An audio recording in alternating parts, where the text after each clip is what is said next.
Hi పిల్లలు, ఎలా ఉన్నారు? బాగున్నారు కదూ? నేను మీ తెలుగు మాస్టర్ సుధాకర్ని.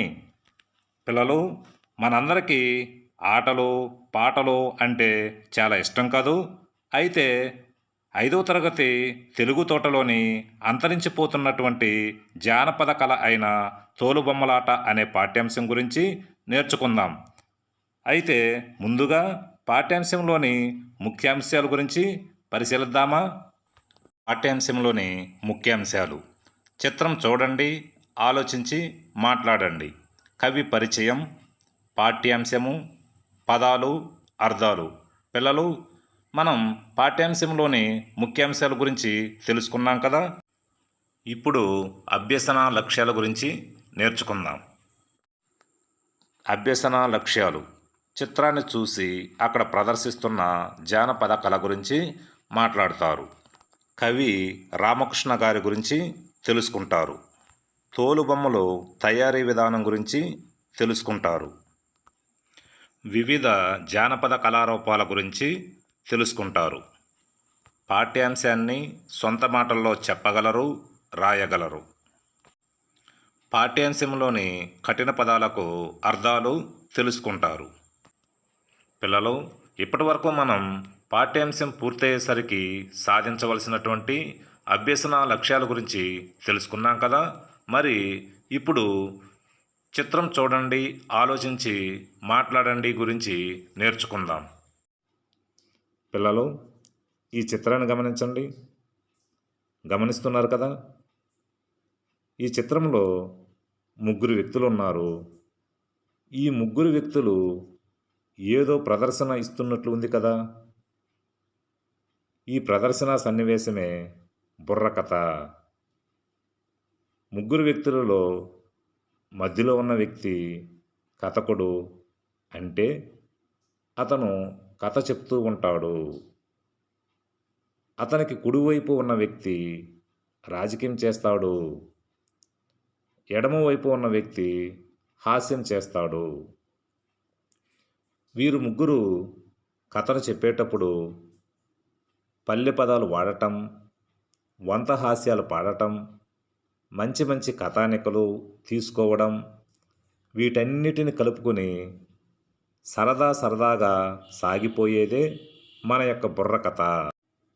వినరా భారత వీరకుమార, విజయం మనదేరా అని మధ్యలో ఉన్న వ్యక్తి చెప్తూ ఉంటే, ఇటువైపు అటువైపు ఉన్న వ్యక్తులు తందానా తానా అంటూ వంతలు పాడతారు. ఈ బుర్రకథ అనేది ముఖ్యంగా హాస్యానికి సంబంధించినది. మనకి 64 కళలున్నాయని తెలుసు కదా. అటువంటి కళలలో హరికథ, బుర్రకథ, ఒగ్గు కథ, కోలాటం, జముకుల కథ ఇలాంటివి ఎన్నో ఉన్నాయి. పిల్లలు, ఇప్పటి వరకు చిత్రాన్ని గమనించారు కదా. చిత్రంలో ఏమి గమనించారో కొన్ని కృత్యాల ద్వారా పరిశీలిద్దామా. పిల్లలు, చిత్రంలో ఏమి జరుగుతున్నదో చెప్పండి. చిత్రంలో బుర్రకథను చెప్తున్నారు. శభాష్ పిల్లలు, చాలా చక్కగా సమాధానం చెప్పారు. పిల్లలు, తర్వాత మనం మరొక ప్రశ్నకు వెళ్దామా. పిల్లలు, చిత్రంలో ఎవరెవరున్నారో చెప్పండి. చిత్రంలో ముగ్గురు వ్యక్తులు ఉన్నారు. మొదటివాడు రాజకీయం, రెండవవాడు కథకుడు, మూడవవాడు హాస్యగాడు. శభాష్ పిల్లలు, చాలా చక్కగా సమాధానం చెప్పారు.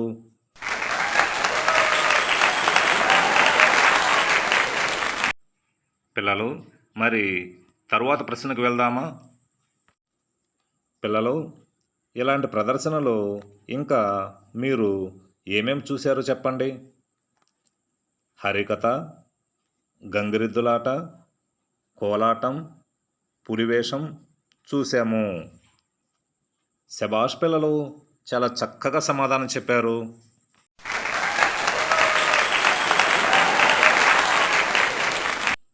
పిల్లలు, ఇప్పటి వరకు మనం కొన్ని కృత్యాలు తెలుసుకున్నాం కదా. ఇప్పుడు కవి పరిచయం గురించి నేర్చుకుందాం. పిల్లలు, ఈ పాఠాన్ని కెవి రామకృష్ణ గారు రచించిన తోలుబొమ్మలాట అనే వ్యాసం ఆధారంగా తీసుకున్నారు. పిల్లలు, కవి గురించి తెలుసుకున్నాం కదా. ఇప్పుడు ఒక కృత్యంకు వెళ్దామా? తోలుబొమ్మలాట వ్యాసం రచించిన కవి ఎవరో చెప్పండి పిల్లలు. A. Boyi Bhimanna, B. KV Ramakrishna, C. Jamadagni Sharma, D. Rayaprolu Subbarao. సరి అయిన సమాధానం బి. కెవి రామకృష్ణ. శభాష్ పిల్లలు, సమాధానం చాలా చక్కగా చెప్పారు.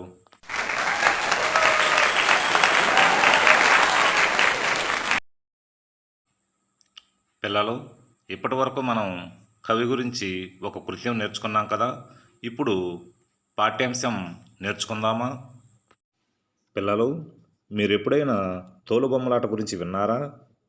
తోలుబొమ్మలాట గురించి తెలుసుకునే ముందు తోలుబొమ్మలు ఎలా ఉంటాయో ఒకసారి ఈ చిత్రాలను చూడండి.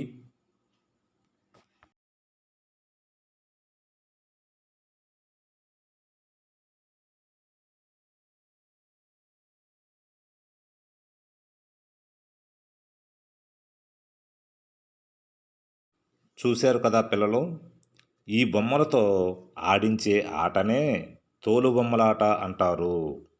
ఈ తోలుబొమ్మలాట అనేది మన ప్రాచీన జానపద కళ. జానపద కళ అంటే ఏమిటో తెలుసా? జానపదులు అంటే పల్లె ప్రజలు. పల్లె ప్రజలకు సంబంధించిన కళ కాబట్టి జానపద కళ అంటారు. ఇలాంటి జానపద కళలలో ఈ తోలుబొమ్మలాట కూడా ఒకటి. 90 ఆమడలైనా వెళ్ళి తోలుబొమ్మలాట చూడాలి అనే ఒక ప్రాచీన నానుడి ఉంది, తెలుసా పిల్లలు? అంటే తోలుబొమ్మలాట ఎక్కడైనా ప్రదర్శిస్తున్నారు అంటే అది ఎంత దూరమైనా కూడా వెళ్ళి ఆ తోలుబొమ్మలాటను చూసి ఆనందపడేవారు. ఈ తోలుబొమ్మలాట క్రీస్తు పూర్వము 3వ శతాబ్దం నాటికే ప్రాచుర్యంలో ఉంది. అయితే ఇప్పుడు మనం ఏ శతాబ్దంలో ఉన్నాము? మనం 21వ శతాబ్దంలో ఉన్నాం. అంటే ఈ తోలుబొమ్మలాట ఎంత ప్రాచీన కాలం నాటిదో ఇప్పుడు అర్థమైందా పిల్లలు? అంతటి ప్రాచీన కాలం నాటి ఈ తోలుబొమ్మలాట ఇప్పటికీ కూడా మన రాష్ట్రంలో కొన్ని చోట్ల ప్రాచుర్యంలో ఉంది. ఈ తోలుబొమ్మలాట మొదట మహారాష్ట్రలో ప్రాచుర్యంలో ఉండేది. మహారాష్ట్ర నుండి వలస వచ్చిన అరే కులస్తుల నుండి ఈ తోలుబొమ్మలాట ఇతర కులస్తులు నేర్చుకున్నారు. మన రాష్ట్రంలో తూర్పుగోదావరి, వైఎస్ఆర్ కడప, అనంతపురం, శ్రీకాకుళం, విశాఖపట్నం జిల్లాలలో తోలుబొమ్మలాట కళాకారులు ఉన్నారు. తోలుబొమ్మల తయారీలో ఏం ఉపయోగిస్తారో తెలుసా పిల్లలు? తోలుబొమ్మల తయారీలో జంతు చర్మాలను ఉపయోగిస్తారు. తోలు అంటే చర్మం అని అందరికీ తెలిసిందే కదా.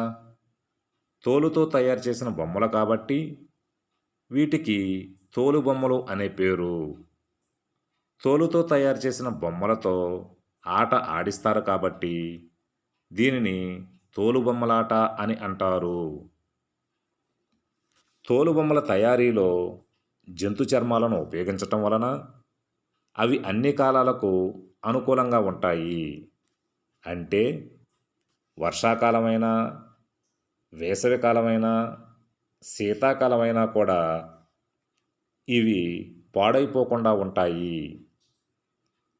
తోలుబొమ్మల ఎత్తు 1 అడుగు నుండి 4-5 అడుగుల ఎత్తు వరకు ఉండే విధంగా తయారు చేసుకుంటారు. ఈ తోలుబొమ్మలకు ప్రకృతి పరంగా దొరికే మోదుగ పువ్వు, బంక, దీపపు మసి వంటి సహజ సిద్ధమైనటువంటి రంగులని వాడటం వలన వాటికి ఎటువంటి హాని జరగదు. ఈ తోలుబొమ్మలను తెర మీద ఆడించడానికి అనుకూలంగా తోలుబొమ్మలకు మధ్యలో ఒక వెదురు బద్దను కడతారు.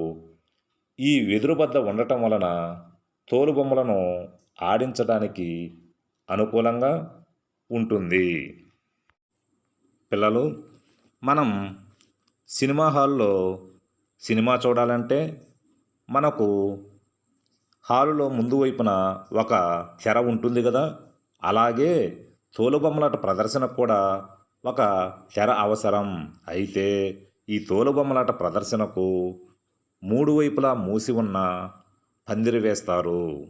ముందు వైపు తెరలాగా ఒక పల్చటి బట్ట కడతారు.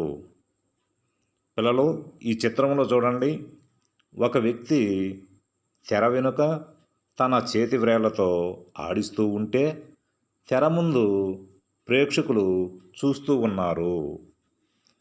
ఈ తోలుబొమ్మలాట ప్రదర్శనకు 6 నుండి 8 మంది కళాకారులు ఉంటారు. ఆ కథలో స్త్రీల పాత్రలకు స్త్రీలు, పురుష పాత్రలకు పురుషులు పాడతారు. ఈ చిత్రంలో చూపినట్లుగా హార్మోనియం మధ్యల తాళాలు వాయిస్తూ వంతలు పాడతారు.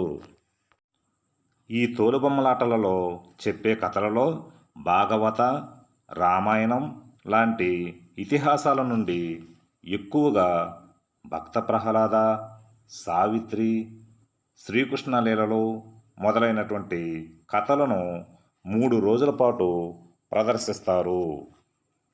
రామాయణ, భాగవత, భారత కథా వస్తువులతో పాటు సమాజానికి అవసరమైన వేమన, సుమతి, నీతి శతకాలలోని పద్యాలను, శ్లోకాలను, సూక్తులను, అదేవిధంగా నీతి వాక్యాలను, సామెతలను సందర్భానుసారంగా ఈ తోలుబొమ్మలాటలలో ఉపయోగిస్తూ ఉంటారు.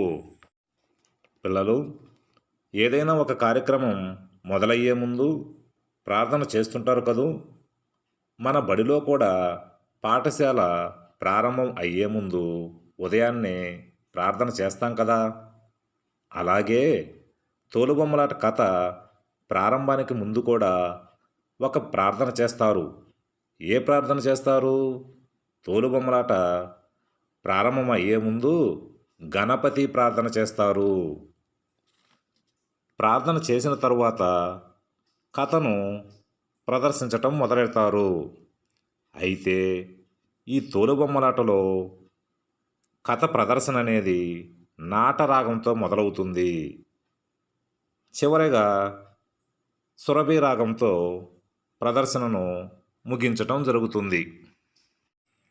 పిల్లలు, మనందరికీ కూడా హాస్యం అంటే చాలా ఇష్టం కదూ.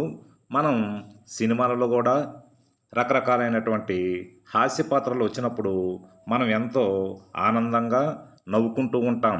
అదేవిధంగా ఈ తోలుబొమ్మలాటలో కూడా పిల్లలను, పెద్దలను అందరినీ నవ్వించడానికి 2 హాస్య పాత్రలు ఉన్నాయి. అవేంటో తెలుసా? అవి కేతిగాడు, బంగారక్క. అయితే ఈ కేతిగాడినే జుట్టు పోలిగాడు అని కూడా పిలుస్తారు. ఈ కేతిగాడు, బంగారక్క ఇద్దరూ కూడా తోలుబొమ్మలాట ప్రదర్శన మధ్య మధ్యలో వచ్చి చమత్కారంగా మాట్లాడుతూ చూసేవారిని కడుపుబ్బ నవ్విస్తూ ఉంటారు. పిల్లలు, తోలుబొమ్మలాట కళాకారుల కుటుంబాలలోని పిల్లలకు చిన్నప్పటి నుండి శిక్షణ ఇస్తారు. ఈ శిక్షణ అనేది తోలుబొమ్మలు ఎలా తయారు చేయాలి, వాటిని ఎలా ఆడించాలి, పద్యాలు ఎలా పాడాలి, పాటల గానం ఎలా ఉండాలి, సంభాషణలు పలికే తీరు ఎలా ఉండాలి అనే అంశాలపైన శిక్షణ ఇస్తారు. పిల్లలు, మన బడిలో రకరకాల కథల పుస్తకాలు ఉన్నాయి కదా. మనం ఆ పుస్తకాలలోని రకరకాల కథలను చదువుకుంటూ ఉంటాం. కానీ తోలుబొమ్మలాటలో ప్రదర్శించే కథలు కానీ గాథలు కానీ పుస్తక రూపంలో ఉండవు. కనుకనే వీటిని ముఖతః పారాయణం చేస్తారు. ముఖతః పారాయణం అంటే ఏమిటి? ముఖతః పారాయణం అంటే ఒకరు చెబుతూ ఉంటే విని నేర్చుకోవడం. దీనినే మనం శృత పాండిత్యం అని కూడా అంటారు. జానపద కళలు ఒక తరం నుండి మరొక తరానికి ఈ శృత పాండిత్యం ద్వారానే వస్తూ ఉంటాయి. ఇప్పుడిప్పుడు కొంతమంది ఈ కళలో కాలగర్భంలో కలిసిపోకుండా గ్రంథస్థం కూడా చేస్తున్నారు. తోలుబొమ్మలాట మాదిరిగానే బుర్రకథ, ఒగ్గు కథ, జముకుల కథ, పగటి వేషాలు, కోలాటం లాంటి జానపద కళలను కాపాడుకోవాల్సినటువంటి బాధ్యత మనందరి మీద కూడా ఉంది పిల్లలు. ఇప్పటివరకే మనం పాఠ్యాంశం గురించి నేర్చుకున్నాం కదా. మరి ఇప్పుడు పాఠ్యాంశానికి సంబంధించినటువంటి కొన్ని కృత్యాలు చేద్దామా? తోలుబొమ్మలాట ఏ ఏ జిల్లాలలో ప్రదర్శిస్తారు? ఏ. తూర్పుగోదావరి, B. Srikakulam, C. Anantapuram, D. పైవన్నీ. సరి అయిన సమాధానం డి. పైవన్నీ. శభాష్ పిల్లలు, సమాధానం చాలా చక్కగా చెప్పారు.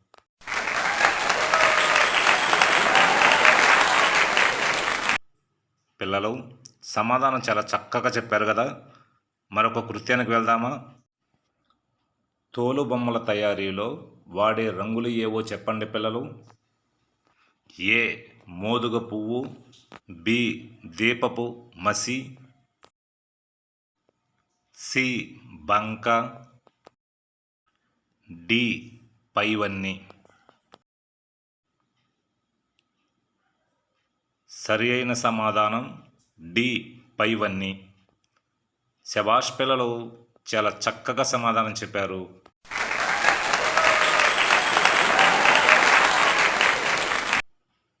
పిల్లలు, మరొక కృత్యానికి వెళ్దామా? తోలుబొమ్మలాటలో నవ్వించే పాత్రలు ఏవి? ఏ. బ్రహ్మానందం, బి. సునీల్, సి. కేతుగాడు బంగారక్క. సరైన సమాధానం సి. కేతుగాడు బంగారక్క. శభాష్ పిల్లలు, చాలా చక్కగా చెప్పారు.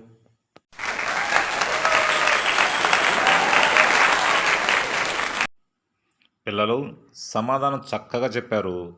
మరొక కృత్యానికి వెళ్దామా? తోలుబొమ్మలాట ప్రదర్శన ఏ రాగంతో ప్రదర్శిస్తారో చెప్పండి పిల్లలు. ఏ. సురభి రాగం, బి. నాటరాగం.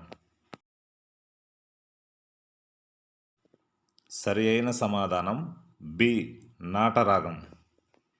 శభాష్ పిల్లలు, చాలా చక్కగా చెప్పారు.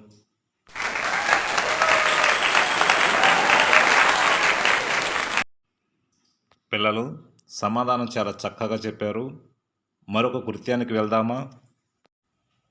తోలుబొమ్మలాట కథ ప్రారంభానికి ముందు ఏ ప్రార్థన చేస్తారు? ఏ. సరస్వతి ప్రార్థన, బి.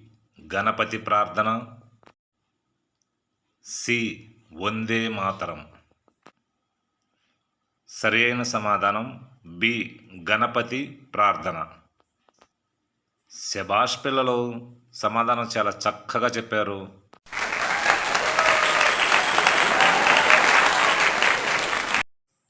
పిల్లలు, ఇప్పటివరకు మనం అభ్యసన కృత్యాలు నేర్చుకున్నాం కదా.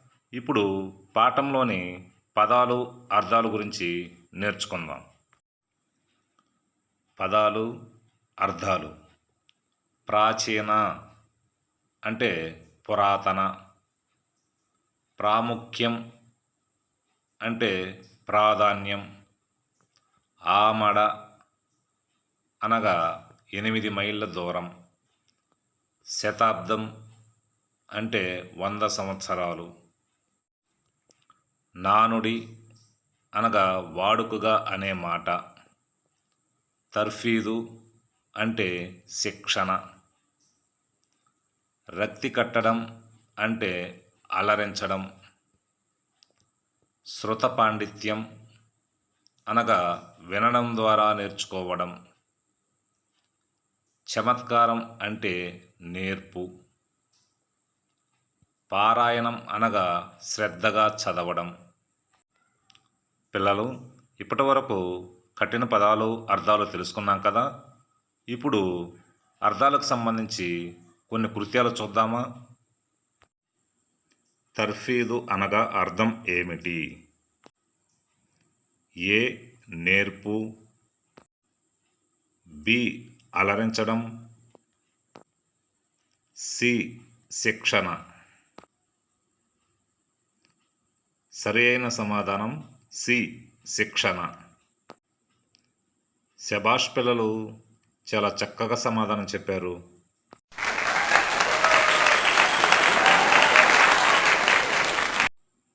పిల్లలు సమాధానం చాలా చక్కగా చెప్పారు. మరి మరొక కృత్యానికి వెళ్దామా. ప్రాముఖ్యం అంటే అర్థం ఏమిటి? ఏ పురాతన,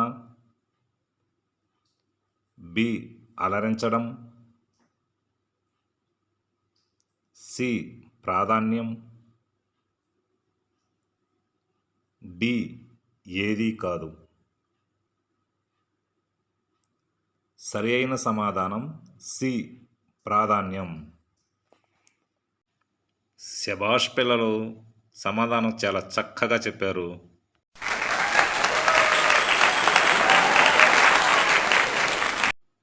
పిల్లలు సమాధానం చాలా చక్కగా చెప్పారు కదా. మరొక కృత్యానికి వెళ్దామా. ఆమడ అంటే ఎంత దూరం? ఏ 6 మైళ్ళ దూరం, బి 8 మైళ్ళ దూరం, సి 5 మైళ్ళ దూరం, డి ఏదీ కాదు. సరి అయిన సమాధానం బి 8 మైళ్ళ దూరం. శభాష్ పిల్లలు, సమాధానం చాలా చక్కగా చెప్పారు.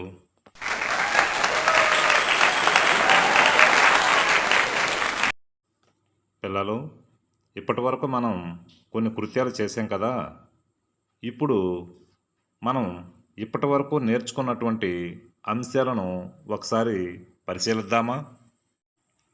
పిల్లలు, ఇప్పటి వరకు మనం నేర్చుకున్న అంశాలను ఒకసారి పరిశీలిస్తే చిత్రాన్ని చూసి మాట్లాడడం నేర్చుకున్నాం. కవి కేవి రామకృష్ణ గారి గురించి కూడా నేర్చుకున్నాం. తోలుబొమ్మలు ఎలా తయారు చేస్తారో కూడా నేర్చుకున్నాం. కఠిన పదాలకు అర్థాలు నేర్చుకున్నాం.